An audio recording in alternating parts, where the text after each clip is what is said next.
sedang berjaga itu berjaga di meja resepsionis, tapi hanya kelihatan kepalanya saja. Akhirnya orang-orang yang bekerja di situ itu disuruh mencari mata yang hilang itu. Oke, assalamualaikum warahmatullahi wabarakatuh. Jumpa lagi dengan channel YouTube Jauda TV. Baik teman-teman, pada kesempatan malam hari ini saya seperti biasa bersama narasumber saya, dan seperti biasa saya akan membawakan cerita-cerita yang kemungkinan bisa ada manfaatnya ya teman-teman.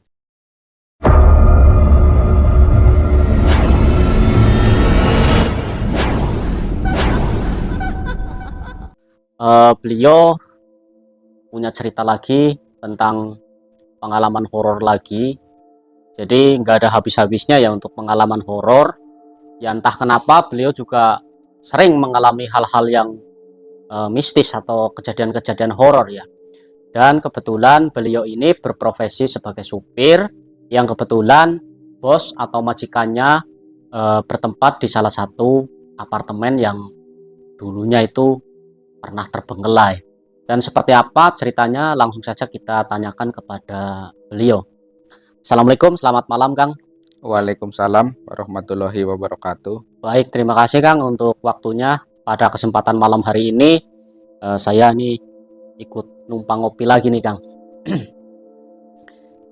Jadi apa nih Kang, untuk cerita pada malam hari ini yang sekiranya jenengan alami selama jenengan bekerja di apartemen itu Kang, bisa diceritakan? Silahkan Kang. Oke, baik. Jadi ceritanya itu bos saya itu tinggal di sebuah apartemen. Kebetulan apartemen itu dulunya itu terbengkalai. Pada saat itu saya itu ikut bekerja sama bos saya yang kebetulan itu tinggal di sebuah apartemen, ya kira-kira itu sekitar tahun 2012 sampai sekitar 2015-an. Dan kebetulan apartemen itu berlokasi di sebuah wilayah Jakarta Pusat, nah, tepatnya di daerah Kemayoran. Kebetulan di apartemen yang majikan saya tempatin itu dulunya itu memang terbengkalai karena pada saat itu mungkin terkena krisis barangkali ya, krisis ekonomi tahun 98 itu, sehingga pembangunan apartemen itu nggak selesai, Mangkrak gitu mangkrak istilahnya. istilahnya begitu. Dan setelah beberapa tahun kemudian apartemen itu pembangunannya dilanjutkan, dan kebetulan bos saya itu tinggal di apartemen itu. Baik.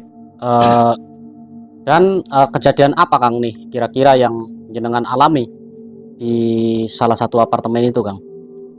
Kebetulan pada waktu itu bos saya itu tinggal di situ itu belum ada penghuninya. Kalau nggak salah itu penghuni apartemen itu baru sekitar tiga, tiga unit lah itu yang kira-kira ditempatin pada waktu itu kan. Dan apartemen itu benar-benar masih kosong ya. Nah, apartemen itu kalau nggak salah ada sekitar 8 tower, jadi itu sangat besar sekali apartemennya. Tinggi lah ya. Ya, selain tinggi juga luas besar gitu kan. Dan pada waktu itu kan penjagaannya belum begitu ketat karena memang masih kosong ya. Jadi saya masih bisa main ke tower, dari tower 1 ke tower yang lainnya masih bebas itu. Kebetulan waktu itu juga masih ada masih dipekerjakan dalam, masih lagi finishing itulah, kemungkinannya seperti itu gitu. Karena masih ada beberapa tukang yang mengerjakan di situ. Baik, berarti jenengan ini kan profesinya sebagai supir ya di situ ya. Iya, betul. Apakah jenengan itu tinggalnya itu dikasih fasilitas untuk tidur ya seperti kamar layaknya ya gitu ya? Apa jenengan itu tidurnya di mana? Apa ngontrak apa bagaimana kan? Pada waktu itu saya itu tinggalnya nggak ngontrak karena kebetulan di apartemen itu ada fasilitas itu seperti ruangan supir ya. Iya benar. Ya kebetulan memang pada waktu itu saya tinggal di situ, di ruangan supir, karena memang pada waktu itu masih diperbolehkan ya karena memang penghuninya belum banyak. Iya Jadi benar-benar. begitu. Jadi masih bebas lah ya, Ya masih masih bebas. masih diperbolehkan istilahnya. Oke baik Kang, apa nih Kang hal-hal gaib yang jenengan alami nih Kang di salah satu tempat itu Kang? Jadi pada saat itu ya, karena saya sebetulnya tinggal di ruangan supir itu ada beberapa orang yang mungkin sekitar 3 orangan, karena ada security juga yang memang tinggal di situ. Hal-hal gaib yang saya alami itu pada waktu itu, yang pertama kali saya alami itu, eh, saya itu melihat mobil itu goyang-goyang sendiri gitu kan. Pada suatu malam pas begitu saya selesai bekerja, secara otomatis saya memarkirkan mobil itu di lotnya masing-masing gitu kan. Dan pada waktu itu kejadiannya ya mungkin sekitar jam 10 malaman, karena kebetulan saya kerja lembur. Setelah saya turun dari mobil dan saya ingin menuju ke ruangan supir yang tempat saya tinggal itu, tiba-tiba mobil itu seperti bergoyang-goyang itu. Dan setelah itu saya samperin gitu kan. Saya takutnya ada orang yang menggoyang-goyangkan mobil itu, ternyata nggak ada siapapun di situ. Baik, dengan rasa kekhawatiran jenengan itu, tadi kan jenengan itu melihat ada mobil yang goyang-goyang sendiri itu ya Kang. Apakah itu ada unsur-unsur manusia yang kemungkinan sengaja untuk menakut-nakutin jenengan ya, contohnya kayak security yang jaga di situ, atau bagaimana Kang? Kira-kira itu Kang. Dan pada saat itu sebenarnya memang nggak ada orang sama sekali kecuali saya yang sedang selesai memarkir mobil itu. Karena memang penghuninya pada waktu itu kan memang belum banyak, karena hanya kalau nggak salah itu baru 3 unit itu yang diisi termasuk bos saya. Baik. Jadi setelah jenengan mengalami itu, apakah jenengan itu bertanya kepada security yang jaga di situ Kang? Kira-kira apa nih yang terjadi?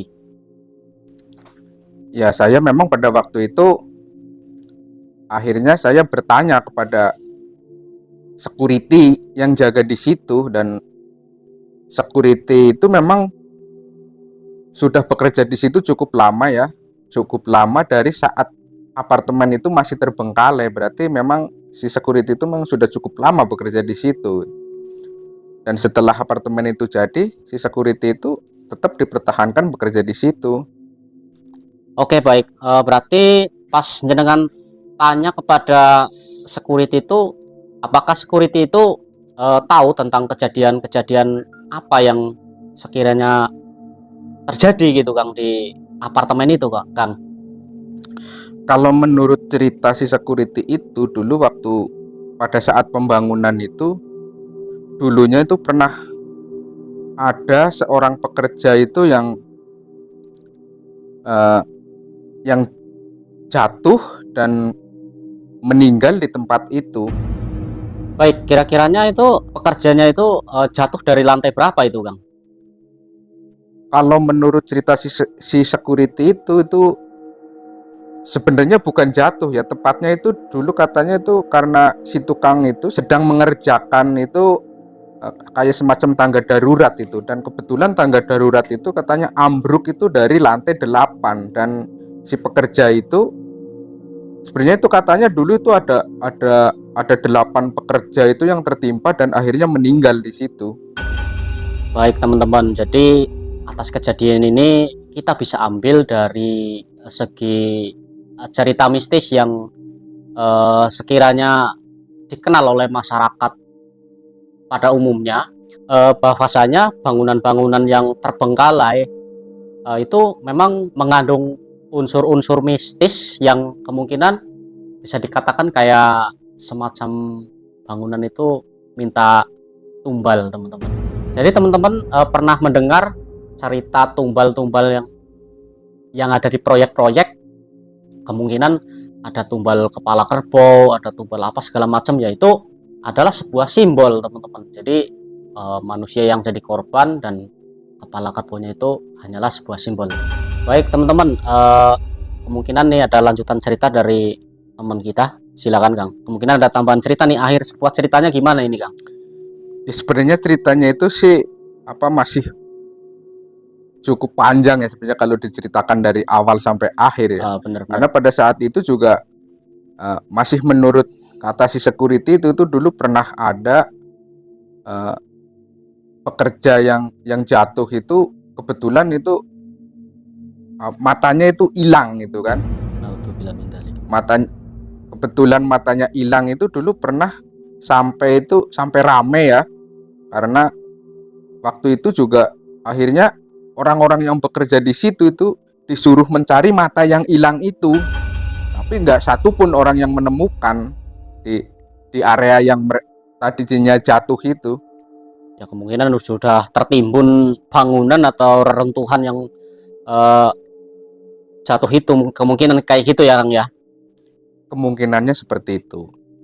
Dan kejadian aneh yang lain tuh pada saat itu kan di salah satu lobi itu kebetulan salah satu tower itu masih kosong dan benar-benar belum ada penghuni, belum ada yang jaga. Tapi di salah satu meja resepsionis itu seperti ada orang yang jaga, tapi hanya kelihatan itu kepalanya saja itu di situ. Itu yang melihat jenengan sendiri atau security itu Kang? Kebetulan waktu yang melihat kayak ada kepala itu saya mengalami sendiri dan melihat sendiri karena waktu itu kan memang masih semuanya masih kosong, jadi saya masih bisa main ke sono kemari kalau malam gitu. Kebetulan saya masuk ke salah satu tower yang belum ditempatin itu dan di situ saya melihat kayak seseorang itu yang sedang berjaga itu berjaga di meja resepsionis, tapi hanya kelihatan kepalanya saja. Begitu saya samperin, saya berdua sama security itu dan nggak ada apa-apa di situ. Baik, kemungkinan ceritanya cukup sampai di sini saja teman-teman.